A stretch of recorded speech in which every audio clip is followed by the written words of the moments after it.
public art piece for me was kind of a catalyst. I'm not an artist. I'm not an art critic. I'm a guy that has managed parks. I managed the airport. We had public art in the airport.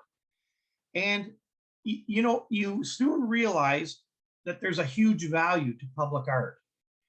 And I think I'm going to be a bureaucrat here. And I'm going to say, if people say, "Where you're putting public art in because, people are going to come and see it. It's a tourist thing." No, it's one of the many components that go into a downtown core. It's rebuilding.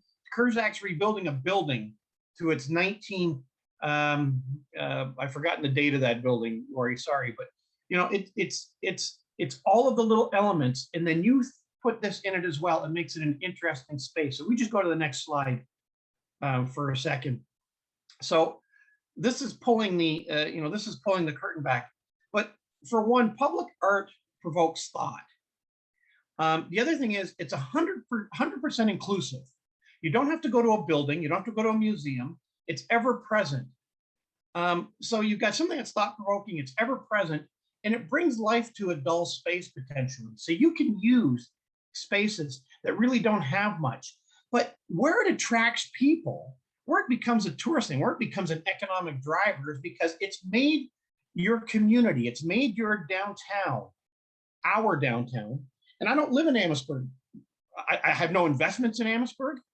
I had the good fortune of running the parks and facilities and rec in the tourism department for a little over 2 years. But we have been going downtown Amherstburg for 40 years.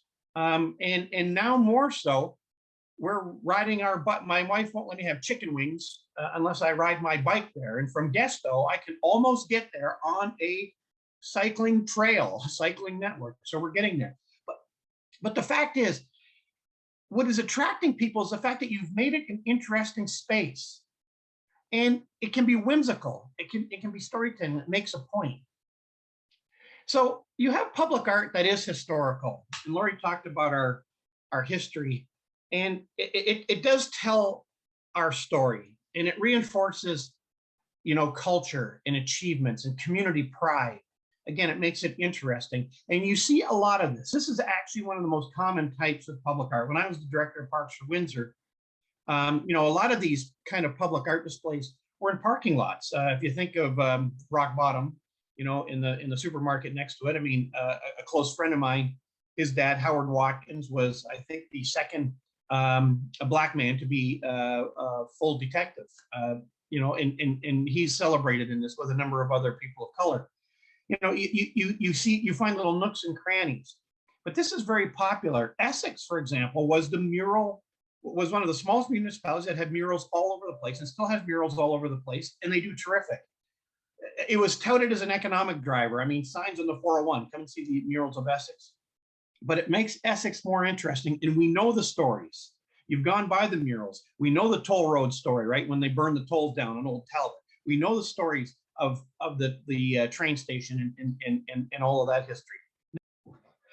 But art has a way to be functional as well. Whimsical, brings fun, activity, engages people socially, draws attention to people areas, traffic calming. So hopscotch across an intersection, colorful walkways. This brings attention because now, in the sense of open air and open streets, and making our downtown and making our main urban core a people place first, not a traffic place first. You want these kind of traffic. You want these kind of things. A checkerboard table. I pictured Murray Street that had checkerboard tables painted on them, and you would bring, or we would have checkerboard pieces. So you and your neighbor could come down and play full stand-up checkers or chess on these. Why not use a closed street or even a currently open street as a canvas? So we considered this actually, even for some of the public display places, like where we were going to have performing arts. The intersection of Richmond and Dalhousie, there's a great opportunity there. If we go to the next slide, there's a great opportunity there to do something magical. do something really impressive. Now, this is really impressive. I mean, I'm not sure that we were thinking on this scale, but we've got challenges too. In the bureaucratic world, right? Is it slippery? What's the friction? How does it weather? How much does it cost? How much does it cost to maintain? But you don't have to start off grandiose in the sense of public art. You just want it to be a cool place, because if it's a cool place, it attracts people. It attracts our residents. It attracts visitors. Nobody accidentally comes to Amherstburg. We're on the corner of the county. You're coming to Amherstburg, and people come to Amherstburg because we have beautiful parks, we have waterfront, and we're going to have performing arts. We're going to have those things. Here's a couple of examples just of some of the public art that we currently have. Obviously Petty's have done a really great job in a building side mural. We've got the Legion, who's had a mural, again, very much telling our story pictorially, even the high school. If you go into lot 10, the brewery, which again, I'm fairly familiar with, the mural that Dylan White has done needs to be interpreted, which is great. So the serving staff knows how to interpret the mural. And I'm just going to finish with this. We've got some projects out there. Again, this was a catalyst. So the comment about public performers, it was very difficult to do public performers. We actually have budget. Our tourism department has budget to engage public performers and to make this happen. We couldn't do it. So we went to council and we shifted that budget to say, let's make a rather unattractive space attractive. So this is just the very, very initial framework of the Privy Building that Richard and Colleen Petty have donated funds to a public art fund, essentially, and we're doing a mural. The theme of the mural as an initiative is basically celebrating the Detroit River as an international heritage river, which is not a common designation. And it's also celebrating it as an international wildlife refuge, which is the only designation between two international countries to have an international wildlife refuge. So this is actually become populated with more and more elements that deal with the natural history and also our natural heritage, Indigenous people, First Nations, the economy of the Detroit River, boblo, and then we see sturgeon and eagles and things like that. Also, a nice little project happening at the 320 Richmond, the hub that's going in, which is going to be a Canada Day kind of collage, and it's underway. It'll be indoors, but for in certainly the public space of the building.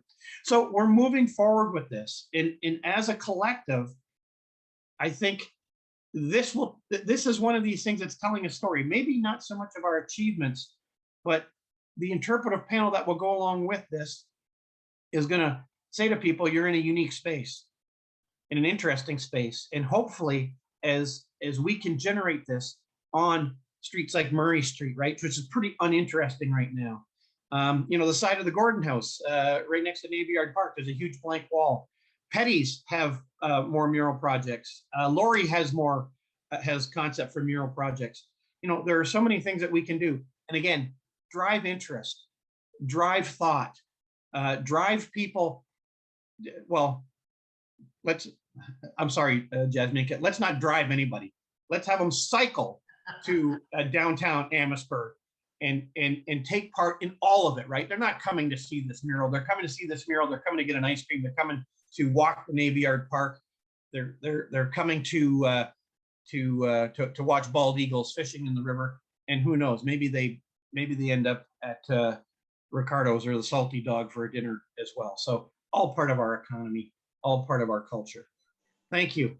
I love it, Phil. Thank you. I look at these initiatives for art.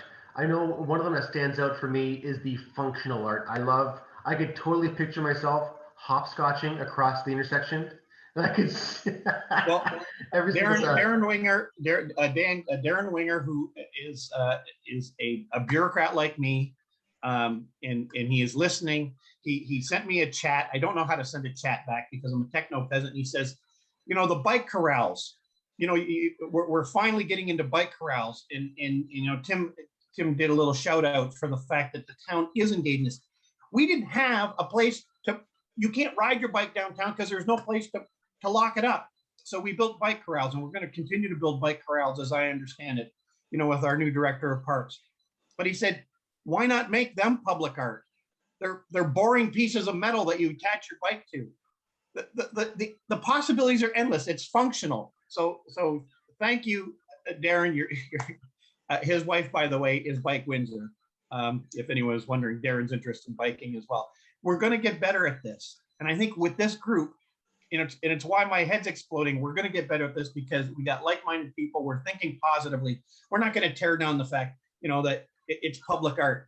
Open air, tear down open air because we got yellow cones up. You know, some of the stuff that came out of it was absolutely crazy. But anyway, great to be part of this, and I'm really looking forward to helping with some of these initiatives.